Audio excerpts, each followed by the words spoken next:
নমস্কার, সনাতন ধর্মকথা চ্যানেলে আপনাদের সবাইকে স্বাগত।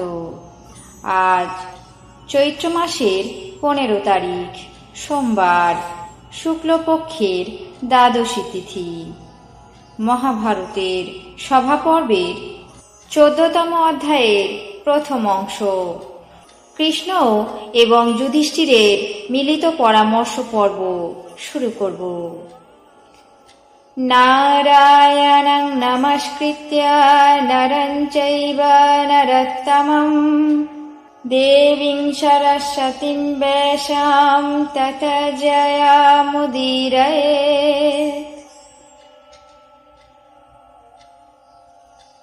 কৃষ্ণ বললেন, জরাসন্ধের উপদ্রবে আমরা সামর্থ্যযুক্ত হয়েও পর্বতে আশ্রয় নিয়েছি। ওই পর্বত দৈর্ঘ্যে 3 যোজন, প্রস্থে 1 যোজনেরও বেশি এবং 21 শৃঙ্গযুক্ত। তাতে এক যোজনের পরপর শত শত দ্বার এবং অতি উন্নত তোরণ আছে। যুদ্ধ দুর্মদ মহাবল পরাক্রান্ত ক্ষত্রিয়গণ এর মধ্যে সর্বদাই বাস করছেন।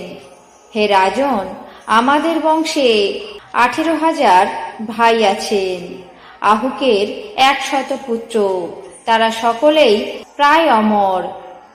চারুদেষ্ণ এবং তার ভ্রাতা চক্রদেব, সাত্যকী, আমি, ভ্রাতা বলরাম, যুদ্ধ বিশারদ শাম্ব এবং প্রদ্যুম্ন, আমরা এই 7 জন রথী। কৃতবর্মা, অনাদৃষ্টি, শমিক, সমিতিঞ্জয়, কঙ্ক, শঙ্কু এবং কুন্তী, এই 7 জন মহারথী এবং অন্ধভোজের 2 বৃদ্ধ পুত্র এবং রাজা। এই মহাবল পরাক্রান্ত দৃঢ় কলেবরে 10 জন মহাবীর, এরা সকলেই জরাসন্ধের অধিকৃত মধ্যম দেশ স্মরণ করে যদুবংশীয়দের সঙ্গে মিলিত হয়েছেন। হে ভারতসত্তম, আপনি সম্রাটের মতো গুণশালী, অতএব আপনার সম্রাট হওয়া অত্যন্ত আবশ্যক। কিন্তু আমার নিশ্চয় মনে হচ্ছে জরাসন্ধ জীবিত থাকতে আপনি কখনোই রাজসূয় যজ্ঞ অনুষ্ঠানে সফল হতে পারবেন না। সে বাহুবলে সমস্ত রাজাদেরকে পরাজিত করে রেখেছে। ওই দুরাত্মা রাজসূয় যজ্ঞের প্রতিজ্ঞা করে কঠোর তপ অনুষ্ঠান দ্বারা দেবাদিদেব মহাদেবকে প্রসন্ন করেছিল। পরে সমস্ত রাজাদেরকে পরাজিত করে নিজের প্রতিজ্ঞা পরিপূর্ণ করল। সে ক্রমে ক্রমে সমস্ত রাজাদেরকে পরাজিত করে আপনার নগরে আসার জন্য সংকল্পবদ্ধ করেছে।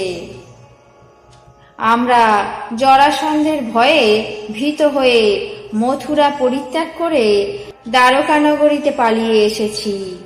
হে মহারাজ, যদি আপনার রাজসূয় যজ্ঞ করার ইচ্ছা থাকে তবে আগে জরাসন্ধকে বধ করে রাজাদেরকে উদ্ধার করুন এবং দুরাত্মা জরাসন্ধের বধের জন্য উপযুক্ত ব্যবস্থা গ্রহণ করুন। না হলে আপনি কোনোভাবেই রাজসূয় যজ্ঞ সুসম্পন্ন করতে পারবেন না। এটাই আমার মত। এখন আপনি যা উচিত মনে হয় তাই বিবেচনা করুন। যুধিষ্ঠির বললেন, হে কৃষ্ণ, তুমি আমাকে যেমন পরামর্শ দিলে তা অন্য কেউই দিতে পারবে না। তোমার মতো সংশয়ছেদক বন্ধু এই পৃথিবীতে আর কেউ নেই। এই পৃথিবীর মধ্যে অনেক অনেক রাজা আছেন, তারা কেবল আমাদের প্রিয় কার্যই করে থাকেন। তারা কেউই সাম্রাজ্য লাভ করতে পারেনি। সম্রাটের পদ অতি কষ্টে পাওয়া যায়। যে ব্যক্তি পরের মর্যাদা জানে সে কখনো আত্মপ্রশংসা করে না। যেহেতু অন্যে যার প্রশংসা করে তিনি যথার্থ পূজনীয়। পৃথিবী অত্যন্ত বিস্তৃত এবং নানাবিধ মহারত্নে পরিপূর্ণ। হে বাসুদেব, লোকে অভিজ্ঞতা ছাড়া কখনোই শ্রেয় লাভ করতে পারে না। আমার মতে সমতাই সর্বাপেক্ষা উৎকৃষ্ট। এটিকে অবলম্বন করলেই মঙ্গল লাভ হয়। যুদ্ধের দ্বারা কোনোভাবেই উৎকৃষ্ট ফল লাভ হয় না। আমাদের বংশে সমুৎপন্ন এই সমস্ত মনীষীগণেরও একই মত। এদের মধ্যে কেউই সর্বজয়ী হতে পারেননি। জরাসন্ধের দৌরাত্ম্য দেখে অত্যন্ত শঙ্কিত হচ্ছি, কারণ আমি তোমারই বাহুবল আশ্রয় করে আছি। যখন তুমি সেই জরাসন্ধকে ভয় করো, তখন আমি কি করে নিজেকে বলবান মনে করব? তুমি বলরাম, ভীম এবং অর্জুন, এই চারজনের মধ্যে কোনো ব্যক্তি তাকে বিনষ্ট করতে পারে কিনা তা আমি বারবার চিন্তা করছি।